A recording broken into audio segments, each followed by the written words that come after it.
Boa noite para Sim, todos. boa Quem já noite. está aí, se puder aí clicar nesse aviãozinho que está aí, chama uma, duas, três pessoas que têm interesse em saber sobre óleo de canabidiol, pessoas que tiveram AVC ou pessoas que lidam com pessoas que tiveram AVC. Manda esse aviãozinho aí e chama essas pessoas para vir participar aqui da live, para chegar a elas essa informação. O objetivo aqui é trazer informação para o número maior de pessoas possível, por isso que a gente está usando as redes, né? Ela está aí a nosso favor para isso. Uma outra coisa tá vendo o coraçãozinho? Tem um coraçãozinho aí, aperte esse coraçãozinho, porque quanto mais coração aparecer, mais as pessoas vão saber que a gente vai estar aqui falando sobre isso. Então apertem o coraçãozinho aí, eu adoro ver um monte de coraçãozinho voando aqui, eu acho coisa mais linda. Então, apertem aí para a gente poder ser distribuído para o maior número de pessoas possíveis. Vamos lá. Ah, o Breno. Obrigada, Breno. A gente fica toda boba, né? Ah, Oi, Mila. Oi, Érica. Aqui tem algumas pessoas que estão sempre por aqui. A maioria, eu acredito, Jéssica, são pacientes. uhum, Oi, Gu, Margato. E a gente. Ei, Érica, seja bem-vinda. Eu falo bastante para os pacientes de AVC, então a gente está toda semana aqui falando alguma coisa, eu estou sempre trazendo a informação com vários profissionais, com outras pessoas, com as suas vivências aí do AVC. Então, acho que a maioria aqui são pacientes ou cuidadores, mas eu também tenho muito aluno por aqui, então sempre vai aparecer também algum profissional, algum aluno. Eu acho que a informação também é para todos, né? Só de chegar para o paciente já tá bom. Tô louca para saber do canabidiol, a Érica tá falando aí, a gente vai falar sobre ele, né, ô Jéssica? O sim, objetivo com é esse. certeza. Então, deixa eu só estabelecer, não vou dizer nem regras, mas assim, estabelecer algumas coisas aqui para a gente conseguir aproveitar ao máximo esse tempo, porque eu sempre falo isso, parece que uma hora é muito tempo nas redes sociais, mas passa tão rápido, né? E quando a gente está Passa. envolvida, já acabou. Então, uma das primeiras lives que eu fiz aqui, quando eu vi, já tinha acabado, não deu tempo para despedir, para dar tchau. Então, a partir de então, eu gosto sempre da gente traçar um combinado aqui no início, para que a gente consiga passar toda a informação. Então, vocês Uhum. podem ficar à vontade de perguntar, gente, quem está ouvindo aí. Eu, eu consigo fazer assim, colocar aí escrevendo aqui as perguntas enquanto o convidado vai falando, enquanto a Jéssica for falando, eu vou destacando algumas coisas que eu acho que pode ser importante das perguntas que vocês fizerem, e aí eu já vou passando para a Jéssica no meio da nossa conversa. Algumas outras a gente deixa mais para o final, que talvez não tenha a ver com o que a gente esteja falando naquele momento específico. E se a gente não conseguir responder todas elas, depois eu me prontifico a pegar com a Jéssica alguma resposta específica e mandar via mensagem para vocês, sem problema algum. Que a gente não quer que Uhum. fique alguma dúvida aí no ar, né? Porque o que a gente quer é realmente orientar. Então, eu vou fazendo essa administração aqui, tá, Jéssica, dessas Tá. perguntas. Eu acho que o ideal é a gente falar assim, até uns 45, 50 minutos. A duração da live é 1 hora, para quem aí não está acostumado a participar. Então, a gente fala até uns 45, 50 minutos, nesse esquema que eu acabei de falar. E depois a Uhum. gente pode tentar abrir para as perguntas também e ir respondendo as perguntas específicas que as pessoas tiverem. Pode ser? Claro, por mim tá ótimo. Então, tá bom. Então, vamos lá, porque senão a gente vai ficar falando muito e não vai, né, tratar do que realmente a gente veio aqui falar. Então, Uhum. primeiro, eu gostaria de te agradecer muito de estar aqui. Foi um convite que eu fiz para a doutora Jéssica. Primeiro, eu fiz um convite para ela dar aula para a minha turma de pós-graduação. Eu coordeno uma pós-graduação em fisioterapia neurofuncional aqui em Juiz de Fora. E a gente está fazendo algumas aulas extras e eu falei, vai lá dar uma aula para gente a respeito disso, eu quero saber. Na verdade, eu fiquei sabendo a respeito de um paciente que nós temos em comum. E aí a Jéssica prescreveu o óleo de canabidiol e os resultados foram aparecendo significativamente. E eu falei, uau, eu quero saber mais sobre isso. E aí convidei a Jéssica para ir até online, na verdade, dar essa aula para a turma de pós-graduação. E foi de grande proveito, todo mundo gostou muito. Eu entendi o que era e, né, como que era o processo do efeito e como todas as particularidades do óleo. E eu falei assim, vamos estender isso, e convidei a doutora Jéssica para estar aqui falando para vocês a respeito disso. Então, primeiro eu queria muito te agradecer por ter aceitado o convite e por estar aqui falando para todo mundo aí que me segue, que quer saber um pouco mais a respeito do óleo de canabidiol pós-EPC. E queria também que você começasse falando um pouco da sua trajetória assim, profissional, como que você chegou até, né, o seu trabalho, você não trabalha só com isso, óbvio que não, mas o seu trabalho com o óleo de canabidiol especificamente. Então, conta um pouquinho aí da sua história para quem não te conhece aí e quer saber um pouco mais. A palavra é sua. Bom, boa noite, né, para todo mundo. Vi que tem alguns alunos meus aí online, tem a Letícia que formou comigo lá, que é psiquiatra hoje. O principal responsável por eu conhecer a cannabis é o meu marido, Mikael, que acabou de entrar aí também na live. Eu tô vendo aí uma carinha cheia de coraçãozinho. Foi ele o principal responsável, né? O Mikael entrou na minha vida para mudar totalmente minha trajetória pessoal e profissional, e através dele eu conheci os focos principais do meu trabalho hoje em dia. Eu trabalho, sou formada, né, em medicina, conheci o Mikael no meio da faculdade de medicina. E aí no meio da faculdade de medicina eu ia fazer uma cirurgia, a gente se conheceu e ele me apresentou primeiro medicina antroposófica. E aí, depois, tá aqui, ó. E aí, depois da medicina antroposófica, quando eu entrei na residência, ele me apresentou a protocolo de vitamina D. E aí eu fui estudar também. E aí, já no finalzinho da residência, ele comentou comigo sobre o uso de cannabis. E eu, como acho que 99,9% da população, né, fiquei com muita desconfiança, né? Eu falei, como assim você vai usar cannabis na medicina? Não, acho que isso, dessa vez eu não vou estudar isso, não. Só que ele foi buscando mais informações, ele é extremamente estudioso, buscando mais informações e eu fui vendo alguns resultados, né, de estudos. A gente chegou a fazer algumas reuniões sobre isso na minha residência, né, até com meu colega da residência, né, o Davi, ele fez até uma apresentação sobre cannabis na residência pra gente, foi ótimo. E eu tive uma demanda da esposa de um paciente meu, que tem doença de Huntington, que é uma doença neurodegenerativa com aspectos motores bem significativos, um comprometimento cognitivo muito rápido, um aspecto psicológico, né, muito envolvimento psiquiátrico, muita alteração comportamental e que, infelizmente, a gente tem um arsenal terapêutico ainda muito precário do ponto de vista alopático, assim, do ponto de vista convencional. E aí, a esposa, né, desse meu paciente chegou para mim com tudo pronto, assim, ela falou, olha, eu conheço essa associação, eles fazem, já entrei em contato, já sei o preço, mas eu preciso que alguém prescreva e eu acho que você sabe prescrever. Eu falei, nossa, nunca prescrevi, só estudei, mas nunca prescrevi, vou procurar saber como prescreve. E aí entrei em contato com a associação, na época era a Associação Abraço, isso já tem acho que quase 3 anos que isso aconteceu. E eu estava acabando a residência de neurologia e entrei em contato com eles e aí começou essa trajetória.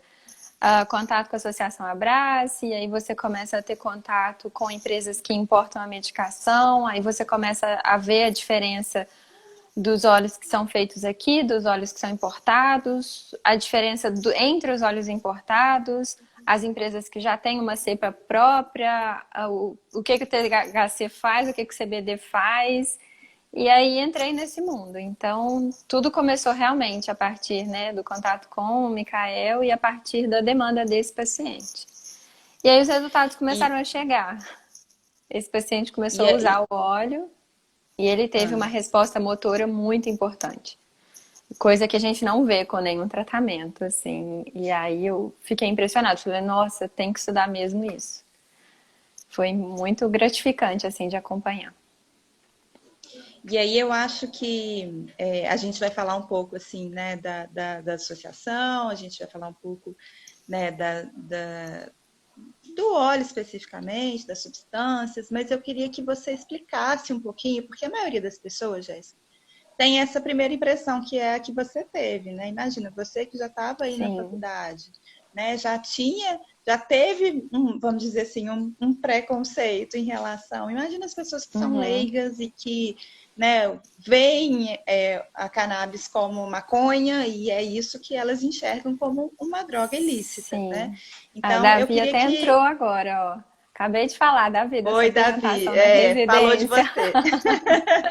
Você Falou fez uma mesmo. apresentação de canabidiol. Foi a segunda vez que eu tive contato. Davi Em- foi meu R igual na em- residência. Muita saudade do Davi. Seja bem-vindo. Então, aí eu queria que você explicasse, assim, contasse um pouco para as pessoas um pouco da história, né? Não precisa se estender tanto, né? Mas assim, como que Uhum. começou esse uso terapêutico, só para as pessoas terem um pouco desse conhecimento. Bom, a primeira coisa que eu preciso falar é que eu não tenho nenhum conflito de interesse, né? Então, eu sou neurologista, sou uma mera prescritora estudiosa do canabidiol. Cada vez que eu estudo, assim, eu fico mais perplexa. Hoje mesmo eu fui revisar, né, ver se tinha saído alguma coisa nova em relação ao canabidiol. E saiu um artigo da Nature de janeiro que eu não tinha visto ainda, maravilhoso, fazendo uma revisão sistemática de tudo que já foi publicado e comprovando, né, toda a eficácia, inclusive falando da eficácia na espasticidade de pacientes com AVC, desse ganho funcional, né, Ludmila, que a gente busca depois que a gente tem contato com o paciente que tem algum dano neurológico. E o artigo é fantástico. Então, tudo que eu vou falar aqui também, eu não estou tirando, né, de trás da orelha. Eu estou sendo bem simples. Tudo tem fundamentação científica e isso aí já está disponível, né? O mundo canábico, digamos assim, ele já é uma realidade. Ele já está disponível para quem quiser estudar e isso na prática médica vai estar cada vez mais presente.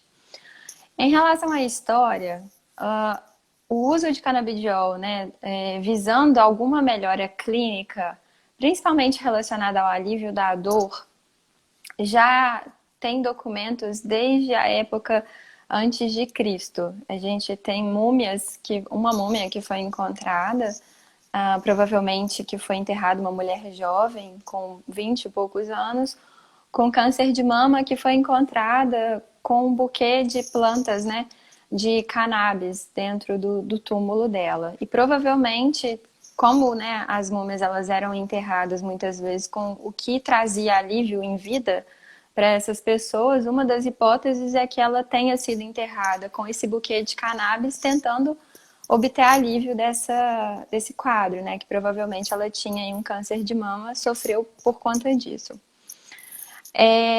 Um outro aspecto interessante é que ela já foi muito utilizada na Índia. Existe uma bebida típica na Índia que se chama gunja.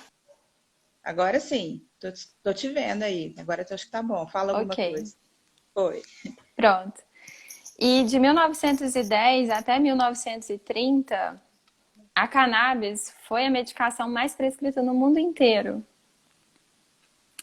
Só que na década entre 1940 e 1950, uma pessoa importante nos Estados Unidos, um político, o Weslinger, ele criou uma taxação ostensiva em cima dos produtos à base de cannabis e através da cannabis ela é uma commodity importante, você consegue fazer tecidos, ela tem uma fibra mais forte até que o algodão. As caravelas, né, dos descobridores, dos historiadores, elas eram feitas com fibras, né, as velas eram feitas com fibras de cannabis. Então, ela pode ser utilizada, é uma planta muito rentável, muito ecologicamente correta, digamos assim. Você pode usar ela para tudo e pode usar todas as partes. O foco, né, do processo medicamentoso acabam sendo as flores, onde a gente tem ali os terpenos, os fitocannabinoides, que eles podem ser extraídos, eles são compostos lipossolúveis, e eles podem ser extraídos, então, através, né, de um processo oleoso. E através dessa extração, né, que já é feita há muitos e muitos anos,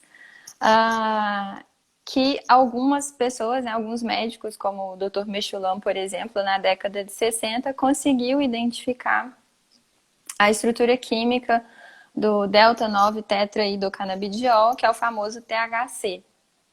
Através da avaliação do THC, né, que é um dos principais fitocannabinoides da cannabis, começaram a estudar como que essa planta agiria no nosso corpo, já que as pessoas que fumavam, que faziam uso adulto ou uso recreativo, né, da maconha, marijuana, de todos esses termos que são popularmente utilizados, né, pela população em geral, eles tinham alguns efeitos corporais significativos.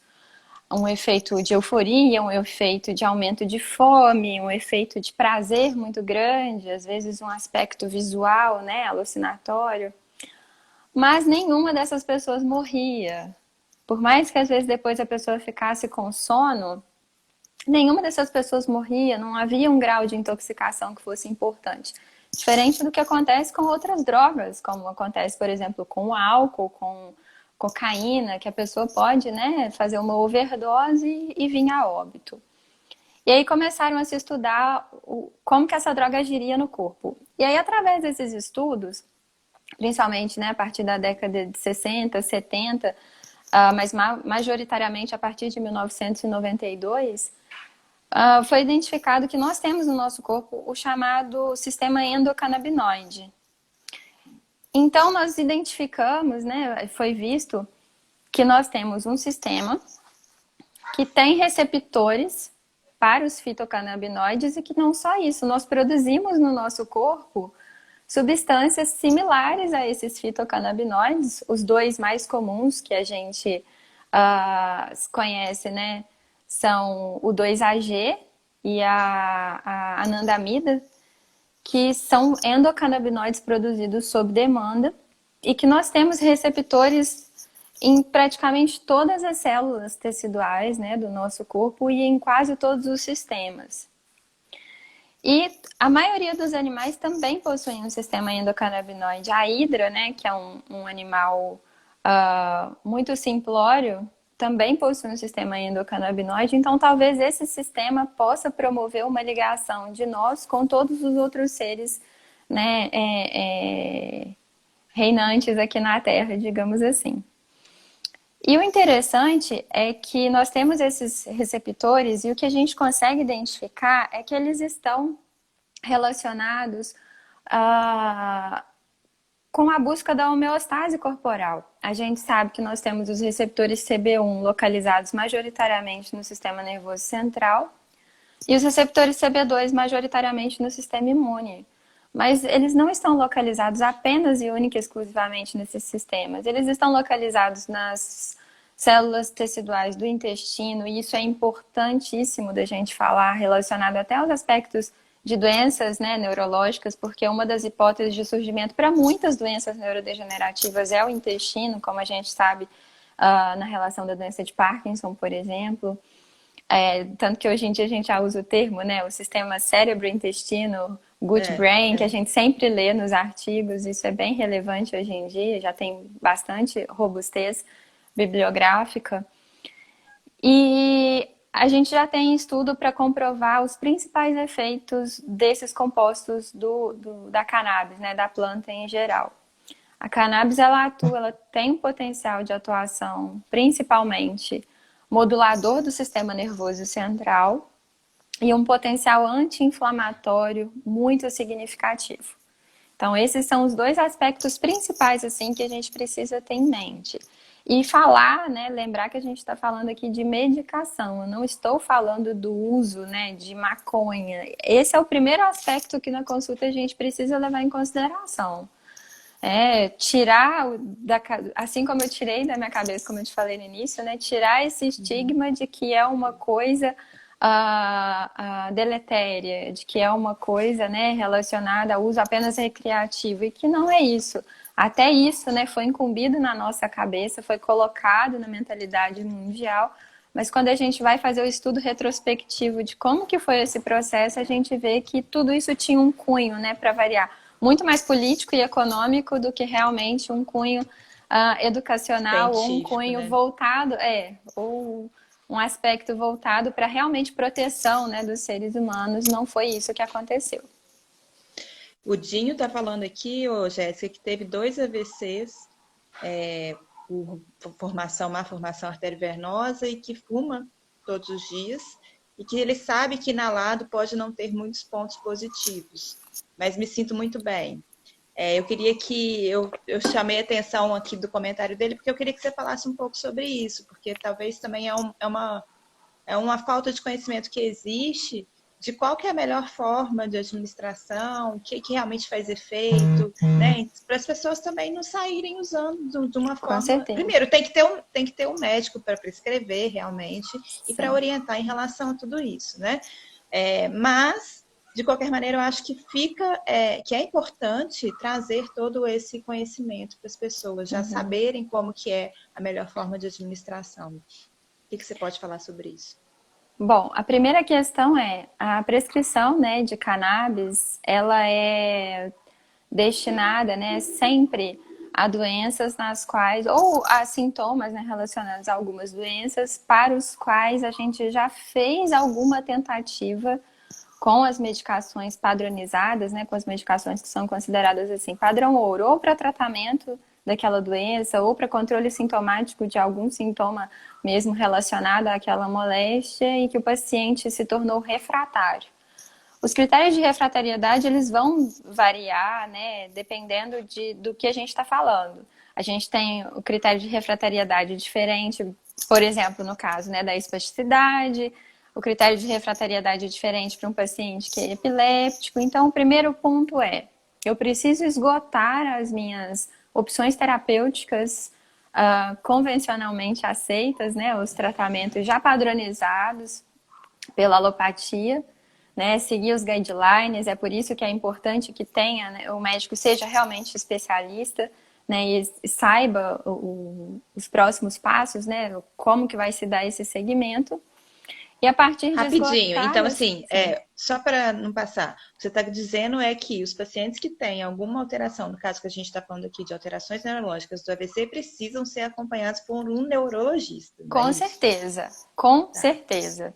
Né? Os pacientes que eles são considerados pacientes eleitos para prescrição de cannabis, né? E os médicos que são prescritores que fazem isso de forma séria, né? A gente sempre indica que o paciente precisa ter um especialista acompanhando. Se for uma criança que for me procurar, essa criança ela precisa ter um acompanhamento conjunto de um neurologista infantil. Eu não sou neurologista infantil, sou Isso é neurologista de importante falar, adulto. Jéssica, porque volta e meia isso ainda é uma realidade que chega até a mim, Com com muita certeza. frequência. As pessoas que têm AVC e que não fazem acompanhamento com o neurologista. Então, eu acho que Sim, isso é primordial, né? Vamos dizer assim. sim, é Bom, deixa. primordial, e até porque muitas vezes, né, a causa do AVC não é descoberta. O paciente teve AVC, muitos deles têm AVC jovem, não descobrem a causa, né, saem do hospital só com o diagnóstico de AVC, e muitas vezes pode ser uma causa que vai levar a uma recorrência, e na maioria das vezes uma recorrência precoce que vai gerar ainda mais perda, né,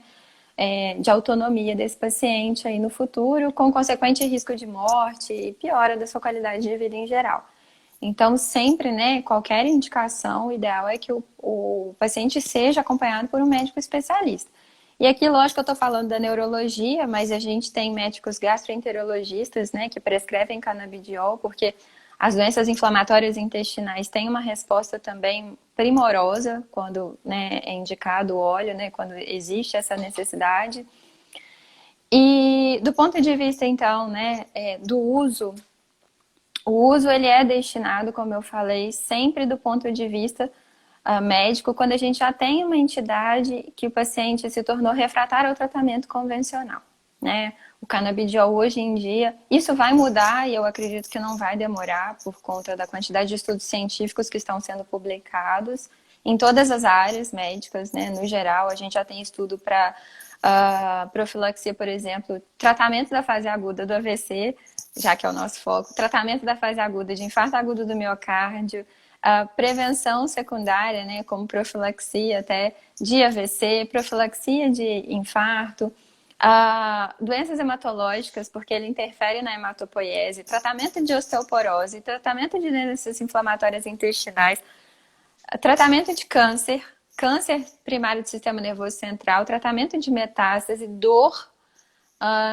ansiedade, transtorno bipolar, pânico. Então, o que eu tô falando aqui é só explicando um pouco. A fisiopatologia já mostra isso, né? A fisiologia do sistema endocannabinoide é um sistema que realmente funciona como um maestro. Ele modula todos os outros sistemas corporais que a gente tem. E a partir do momento que a gente entende isso, a gente consegue ver racionalmente as indicações e os prós e os contras desse uso, né? Em relação à pergunta do uso, a segurança de utilização sempre vai ser o medicamento, né? E sempre vai buscar utilizar, eu sempre busco a utilização de medicações que tenham um controle de qualidade, né? Que seja adequado. No caso, eu sempre tento prescrever na medida do possível, né, dependendo da situação, principalmente financeira do paciente, porque é uma medicação cara ainda, infelizmente, as medicações importadas. Aqui no Brasil nós temos várias associações que produzem óleos muito bons, mas a gente às vezes fica muito refém em relação à quantidade de CBD e de THC que eu vou ter no produto. Então eu fico às vezes muito refém, principalmente para usar em criança, em relação aos efeitos que esse THC pode ter. E o THC é a estrela, né, do cigarro. É a estrela da inalação, né? Quem faz com o inalador também. O THC, um cigarro, ele tem em média 15 miligramas de THC. E o THC é a parte da planta que vai dar aquela sensação maravilhosa de bem-estar, de aumentar o apetite, de achar que está vivendo, né, no pranayama, no paraíso. Mas é a parte da planta também que gerou todo esse circuito, né, de preconceito que a gente vive hoje em dia, porque tem estudos falando que compromete a memória, tem estudos falando que pode levar a surto psicótico, tem estudos falando que podem levar ao surgimento de esquizofrenia. E, na verdade, o que falta é você conseguir fazer o equilíbrio entre THC e CBD. Se eu der muito THC para uma pessoa que tem história familiar de doença psiquiátrica, que tem história familiar de esquizofrenia, essa pessoa já tem uma tendência, né, a ter moléstias psiquiátricas. Se eu dou uma substância sem a contraposição, que seria o CBD, para deixar esse THC atuar, gente, ele vai modular vários neurotransmissores. Ele atua de forma inibitória, mas ele também atua de forma excitatória. Essa pessoa já tem uma predisposição. Ela poderia fazer um surto psicótico após uma libação alcoólica, por exemplo. Após um uso de êxtase, que a gente vê acontecendo também a toda hora, mas às vezes não é tão propagado, né? A gente não vê tanta publicidade em relação a isso, como às vezes a gente vê em relação ao canabidiol. Então a gente sempre precisa reduzir danos. E eu tô aqui para falar sobre a medicação. Agora, existem pacientes que realmente não tem como ter acesso à medicação importada, não tem como ter acesso nem ao óleo artesanal, que mesmo assim, mesmo sendo barato, às vezes para a pessoa se torna inacessível, né? A maioria da nossa população não tem como comprar uma coisa que não seja realmente dada pelo SUS. E o que a pessoa tem acesso é o cigarro. E se for uma pessoa, por exemplo, que precisa do tratamento do canabidiol para tratar dor relacionada ao câncer, eu não tenho a menor condição de negar que ela tenha acesso a isso. Primeiro que foi uma livre demanda. Segundo que se a pessoa usa e vê benefício, eu não vou conseguir falar como que a planta está atuando no corpo dela. O que eu posso falar é, o cigarro aumenta a chance de câncer de boca, câncer de laringe, câncer de pulmão. Agora, como que esse THC está atuando nesse circuito de modulação de dor na pessoa? A resposta é totalmente individual.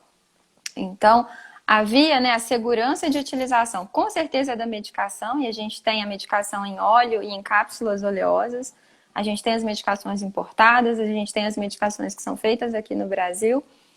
Sempre tem que existir uma correlação. O médico e o paciente sempre precisam falar a mesma língua, né? Eu sempre preciso indicar o que eu sei que meu paciente vai conseguir utilizar, mas a gente sempre tem que buscar redução de danos. Tem paciente que fuma mesmo e é a única coisa que resolve. Tem paciente que usa benzodiazepínico por 30 anos, começou a fumar um cigarro de maconha, largou o benzodiazepínico e tá super bem, porque deixou de usar uma medicação que, segundo ele, ia trazer danos piores.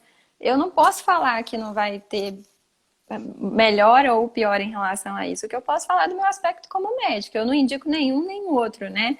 Eu preciso modular aí todas essas expectativas e eu, como prescritora, eu sempre tento fazer isso da forma mais legalmente e mais benéfica para o paciente, né? Então, dentro da prescrição do canabidiol, tem uma, vamos dizer assim, modulagem de dosagem de algumas substâncias, né? O THC e o CBD, só para Sim, as pessoas entenderem que, sim. né, não é simplesmente, eu vou usar o canabidiol e pronto, né? Então, tem Não, que ter uma dosagem específica. Quem vai saber conduzir isso e prescrever isso é o médico, no caso que a gente exato. está conversando aqui na sua especialidade como neurologista, mas existem outros médicos, outras especialidades que também prescrevem, não é isso? Sim, no Brasil a gente tem mais de 2.700 médicos prescritores cadastrados hoje em dia. E a indicação ela vai variar de doença para doença. As medicações mais prescritas hoje em dia, né, que nós vemos aí no mercado, são medicações de CBD isolado, que a gente consegue, são a maioria dos medicamentos, né, que são medicações apenas com CBD. E o CBD ele é maravilhoso porque ele é uma medicação que tem um potencial de modulação de humor fantástico. É uma medicação que não existe concorrente antiepiléptico, digamos assim, na prática clínica, porque as síndromes, né, genéticas epilépticas, como Lennox-Gastaut, síndrome de Dravet, a qualidade de vida que essas crianças obtêm depois que começam a utilizar o CBD, e isso tem vários documentários, né, mostrando já a realidade, né, desses pais e dessas crianças. A gente tem o Dr. Leandro Ramírez em Belo Horizonte, que é um dos primeiros, né, médicos aqui do Brasil a trazer essa questão do canabidiol aqui, né, para o nosso meio, justamente para tratar o filho dele. E o CBD, assim, do aspecto anti-inflamatório, antiepiléptico, como modulador de humor, como modulador de sono, ele funciona muito bem para distúrbios do sono.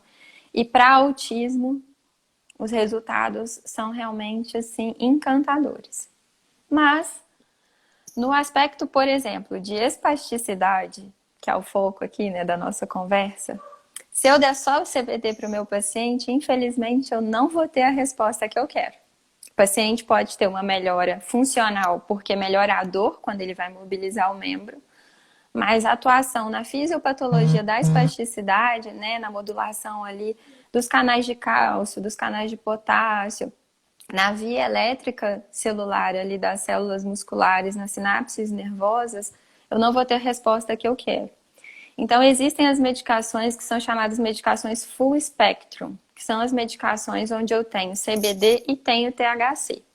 A gente tem medicações que tem 0,1 de THC, 0,2 de THC, 0,3 de THC, até medicações 1 para 1, como acontece no caso do Sativex, que é o Mevatil, é a medicação que foi liberada, eu até falei isso na aula, né, da pós, que a gente usa para tratar a espasticidade nos pacientes com esclerose múltipla.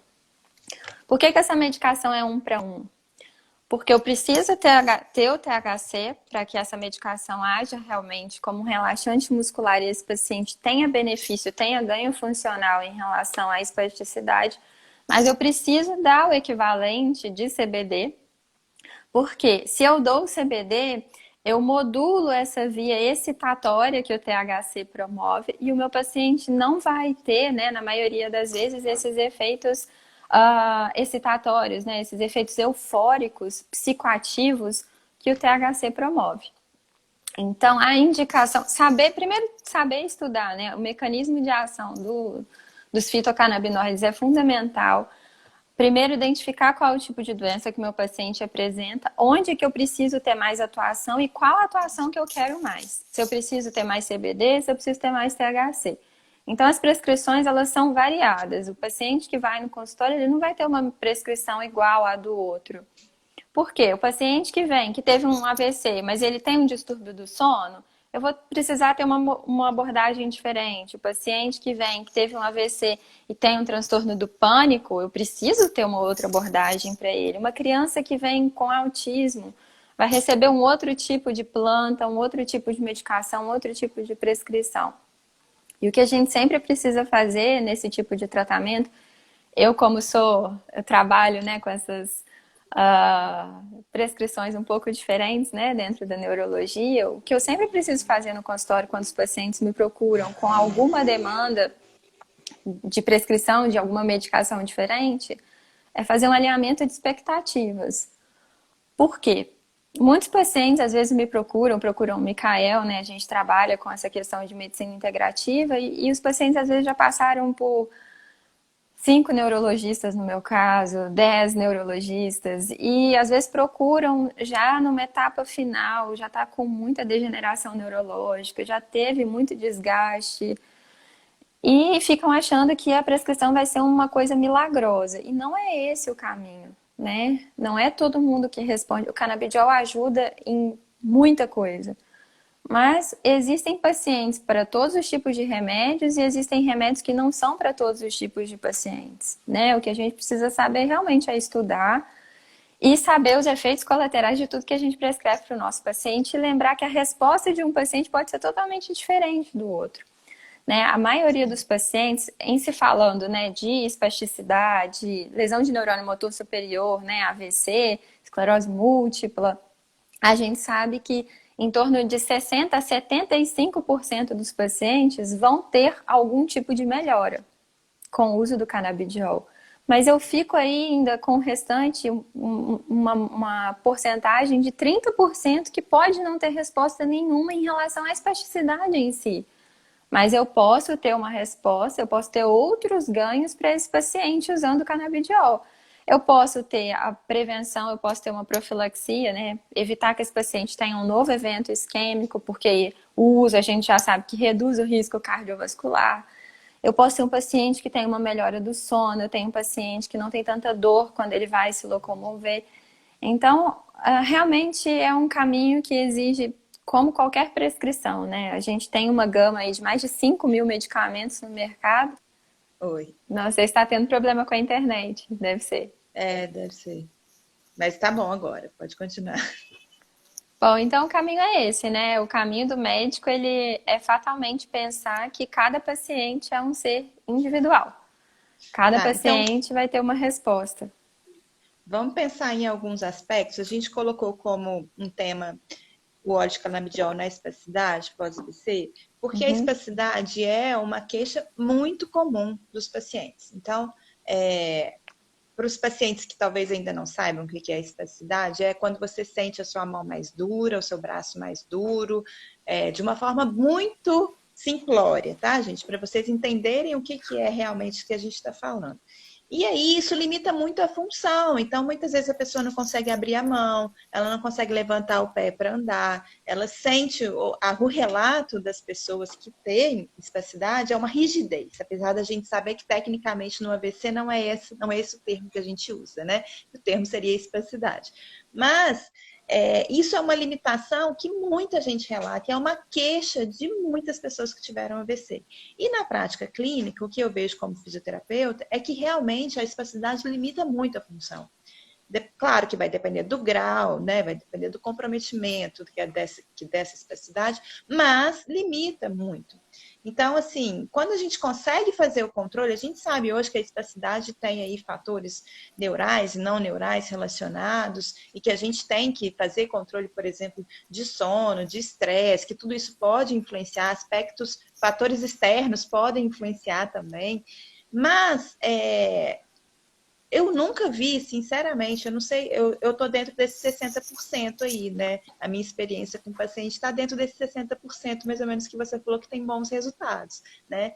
Porque eu vi um avanço muito grande num paciente que a gente tem em comum que me surpreendeu e trouxe realmente um grau, diminuir em muito o grau da espacidade desse paciente e está trazendo cada vez mais funcionalidade, cada vez mais ganhos em relação aos movimentos específicos. Né? Então, eu acho que é por isso que eu te chamei. E aí tem algumas pessoas que me perguntaram aí, um pouco antes de agora, se a espacidade, o que ela faz? O óleo de canabidiol, o que ele faz? Se ele relaxa a musculatura. É para isso que ele funciona na espacidade? Só para o pessoal Sim. entender. Sim, ele tem um potencial, né? A gente tem várias medicações convencionais que a gente usa, como baclofeno, tizanidina, né? Que são relaxantes musculares, que agem através de vias inibitórias, atuando através de via GABAérgica, por exemplo, atuando através de modulação, né? De canais de cálcio, canais de potássio na membrana. E o canabidiol entra nesse aspecto também. Ele é capaz de modular muitas vias inibitórias, então ele atua muito através de vias GABAérgicas e o processo de atuação dele é muito bonito, né, porque ele atua de forma retrógrada, então ele atua de trás para frente, digamos assim, modulando mesmo a sinapse. E o que acontece na espasticidade, né, é que a gente tem uma transmissão contínua ali de um neurônio motor inferior que está tentando receber a modulação de cima e não recebe. E ele fica solto, digamos assim, tentando estimular aquela musculatura. Quando a gente fornece o THC consegue entrar nas células ali musculares e atuar através dos canais de cálcio na membrana, não permitindo uma despolarização excessiva. Então, se eu não tenho despolarização, eu não tenho contração muscular, automaticamente a minha célula muscular já relaxa. Então, ele atua na fisiopatologia mesmo ali, né, na placa neural ali, na sinapse mesmo, impedindo que essa contração muscular seja excessiva e automaticamente, então, a musculatura já vai relaxar. Agora, então, para aquele paciente que não teve boa resposta para as medicações que já existem no mercado aí para espasticidade, o óleo de canabidiol seria uma das alternativas aí, com né, certeza. numa forma de Com melhorar essa certeza. espasticidade quando não trabalha bem com a medicação alopática. Né? O grau de espasticidade ele vai depender majoritariamente, né, de onde foi a lesão do paciente, qual o grau dessa lesão, quais estruturas foram comprometidas, o tempo de evolução, né, muitos pacientes não entendem isso, perguntam, nossa, mas eu tô piorando. Na verdade, não tá piorando, é só a espasticidade que está começando, às vezes depois de 6 meses do AVC, que o paciente começa realmente a ter uma espasticidade que gera uma limitação funcional muito grande. E a dose vai variar. Nem todo primeiro óleo que você vai prescrever vai dar certo, nem toda primeira dose que você vai prescrever vai dar certo. Por isso que é importante ter um profissional que realmente saiba como prescrever e acompanhar os efeitos colaterais, que podem existir, lógico. Na prescrição, uma das coisas que a gente busca é sempre dar autonomia para o paciente. Né? Você informa a dose que você vai começar, como que ele vai subindo a dose, quais os efeitos colaterais possíveis. Os principais são sonolência, alteração gastrointestinal, como redução da consistência fecal, rubor facial, o rubor de esclera, né, rubor do olho, hipotensão, redução de glicemia para quem já é diabético.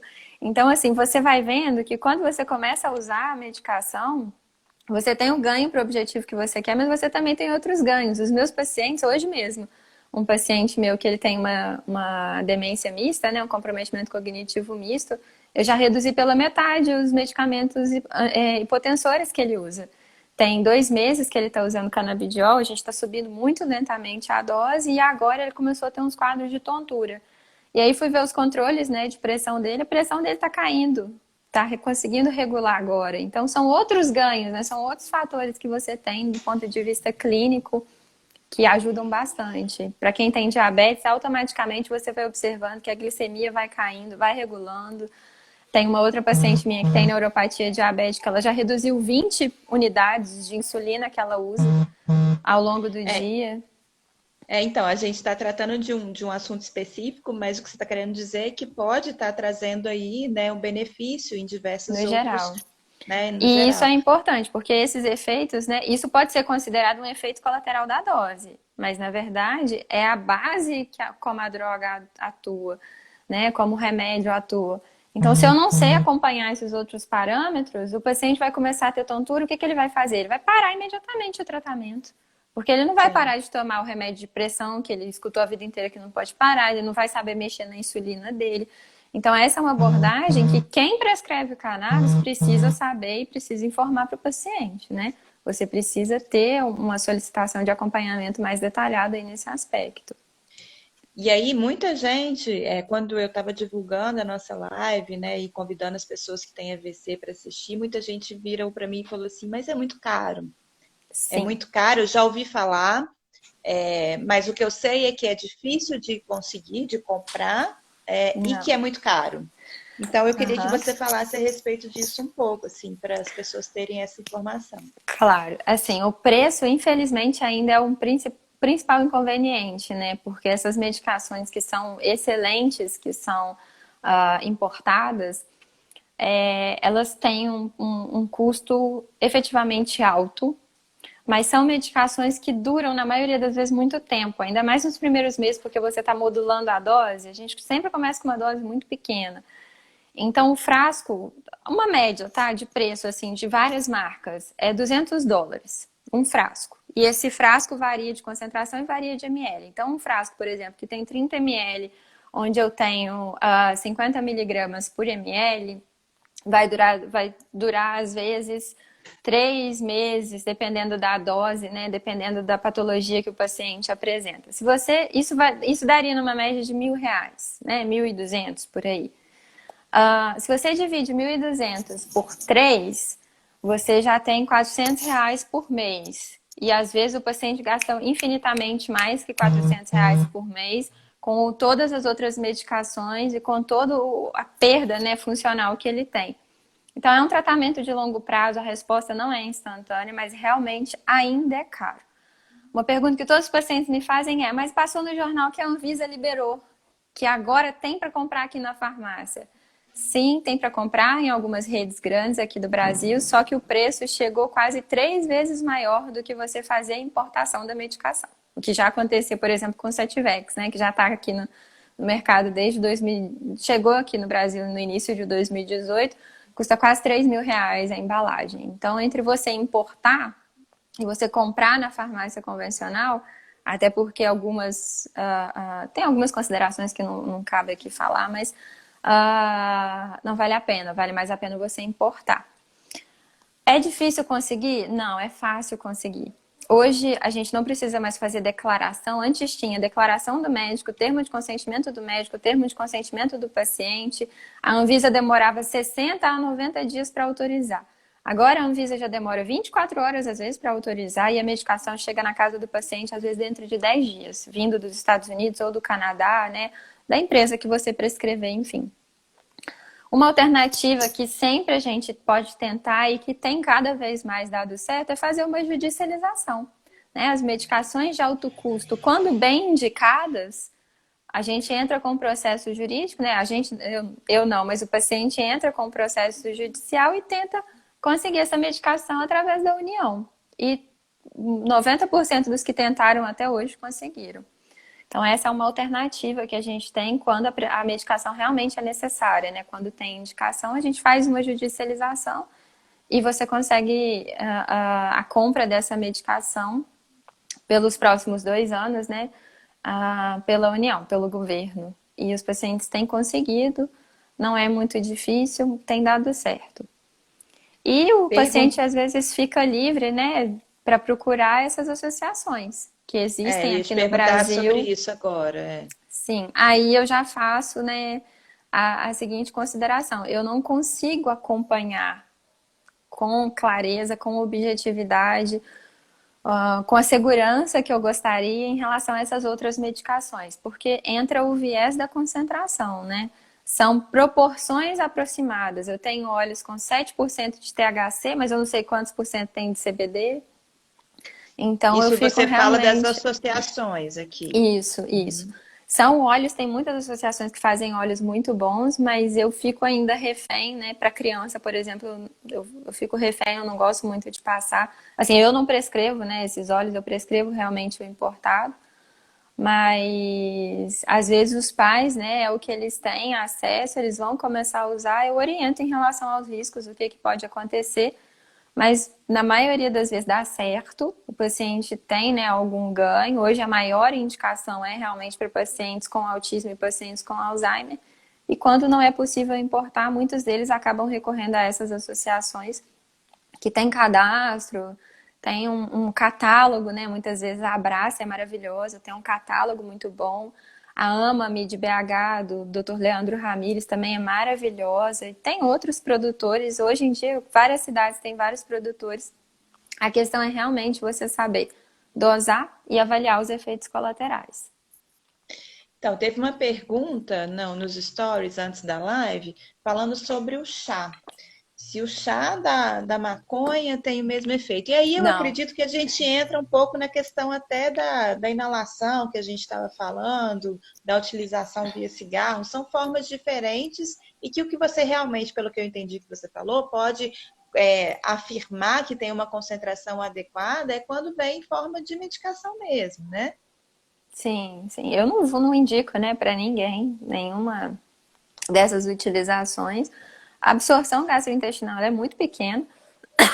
Se você comer um bolo à base de canabidiol, um brigadeiro à base de canabidiol, muitas vezes você não vai sentir nada, ou às vezes sentir náusea, um pouquinho de mal-estar. Nunca experimentei, nunca comi, não sei como é que a pessoa pode ficar, assim, nunca senti. Mas o relato é esse, mas a absorção acaba sendo pequena. Então, do ponto de vista terapêutico, não vale a pena você cozinhar a semente, cozinhar um pó, fazer uma farinha e tomar. O que você absorve realmente é na forma oleosa, né? Você vai conseguir absorver ele, os fitocannabinoides, através de uma extração oleosa que você vai ingerir. Fazer uma farinha, colocar a sementinha lá da flor numa receita, você não vai ter praticamente nenhum efeito, nada. Eu acho que é Só o importante a gosto gente mesmo, né, da colocar isso. erva, o gosto mesmo, o sabor, como se fosse um chá. Uhum. Eu acho que é importante a gente colocar isso porque as pessoas acabam falando que sente efeito e aí vão falando umas com as outras e acaba virando meio que um telefone sem Aí fio. Eu geram acho que esses vieses, E aí vira exatamente. um telefone sem fio que assusta muitas pessoas. E hoje uma É. demanda de consultório até que eu tenho tido é de pessoas que fazem realmente uso, né, adulto, uso recreativo, que querem parar. E a gente tem, né, esse artifício de poder usar a medicação a esse favor. Você dá o óleo. É importante falar que o CBD em si, ele não promove, né, vício, ele não vicia. Você pode usar um óleo rico em CBD 10 dias, 20 dias, 50 dias, você não vai ter vício em relação a isso, tá? Então, o CBD isolado, ele não promove isso. Você não tem risco de ter, como eu falei, uma overdose, né, com canabidiol. Ninguém que fuma maconha vai morrer porque fumou maconha. Vai morrer por... A gente não tem receptor no tronco encefálico praticamente para isso, então não vai causar bradicardia, apneia, nada disso, que pode acontecer com as outras drogas. Mas, né, do consultório, muitos pacientes hoje têm me procurado para prescrever, para começar a usar a medicação para deixar de fazer o uso recreativo. Então, essa é uma Gente, realidade. a gente está. Falta algum tempinho, acho que faltam uns 3 minutos mais ou menos. Se alguém tiver alguma pergunta, escreve aí. Mas antes eu queria só chamar a atenção em relação ao uso na espasticidade e o quão é importante a associação da fisioterapia para que realmente a gente tenha um resgate funcional. Então, qualquer medicação para espasticidade, seja o óleo de canabidiol, seja outros tipos de medicamento, os alopáticos aí clássicos, eles vão fazer efeito reduzindo essa espasticidade, mas o que interessa para a gente é o ganho funcional. É fazer com que vocês andem de novo, é fazer com que vocês consigam se movimentar melhor, que vocês comecem a fazer suas funções de forma mais eficaz. Então, assim, eu sempre falo isso porque muitas das pessoas acham que eu vou tomar o remédio, eu vou aplicar o botox, eu vou tomar o remédio e eu vou melhorar. entendeu? E eu vou começar a movimentar minha mão. E não é bem assim, né? Mais uma associação terapêutica e que é como a gente já tinha conversado, né, Jéssica? Eu perguntei para a Jéssica uma vez, você já viu o efeito do canabidiol com e sem a fisioterapia? Ela falou assim, não, nenhum dos meus pacientes não faz fisioterapia. Eu não deixo Mas ninguém ficar sem fazer fisioterapia. é, mas, assim, isso, infelizmente, quando a gente está num grupo de pacientes que teve AVC, a gente tem uma quantidade imensa, ainda mais agora com a pandemia, a gente tem uma quantidade imensa de pessoas que não têm acesso à fisioterapia. Então, assim, o que eu estou querendo dizer, gente, é que, como a Jéssica falou, não vai resolver todos os problemas do mundo, né? Então, assim, vai ajudar no controle da espasticidade e vai ajudar também no controle da dor em alguns pacientes de forma melhor do que em outros, e em vários outros aspectos que a Jéssica citou aí anteriormente. Mas a gente tem associação de terapêuticas específicas, igual no caso da questão da motricidade, do movimento no paciente com AVC, que a espasticidade está atrapalhando, ele vai melhorar essa espasticidade, vai reduzir essa espasticidade, a gente vai entrar com técnicas fisioterapêuticas para melhorar essa função. E uma outra ação também que eu acho que é de extrema importância a gente falar aqui é uma indução melhor dessa neuroplasticidade, de novas conexões neurais sendo realizadas, né? E isso é importantíssimo para uma reabilitação física, para uma reabilitação cognitiva, no caso dos pacientes com AVC, né? Sim, não existe medicação hoje em dia. E esse sempre foi um questionamento, né? Ah, mas o canabidiol mata neurônio, a gente sempre escutou isso. Na verdade, os estudos recentes mostram, né, que principalmente os receptores CB2 que ficam ali na região da micróglia, né, nos astrócitos, que são o cimento, digamos assim, do sistema nervoso central, eles aumentam. E alguns neurônios de algumas regiões específicas do cérebro, como a região do hipocampo, que é onde a gente tem a sedimentação da memória. Oi? Faltam 10 segundos. Ele acaba. Ok. Então, alguém perguntou se pode ser usado para epilepsia. Pode ser usado para epilepsia. Tá?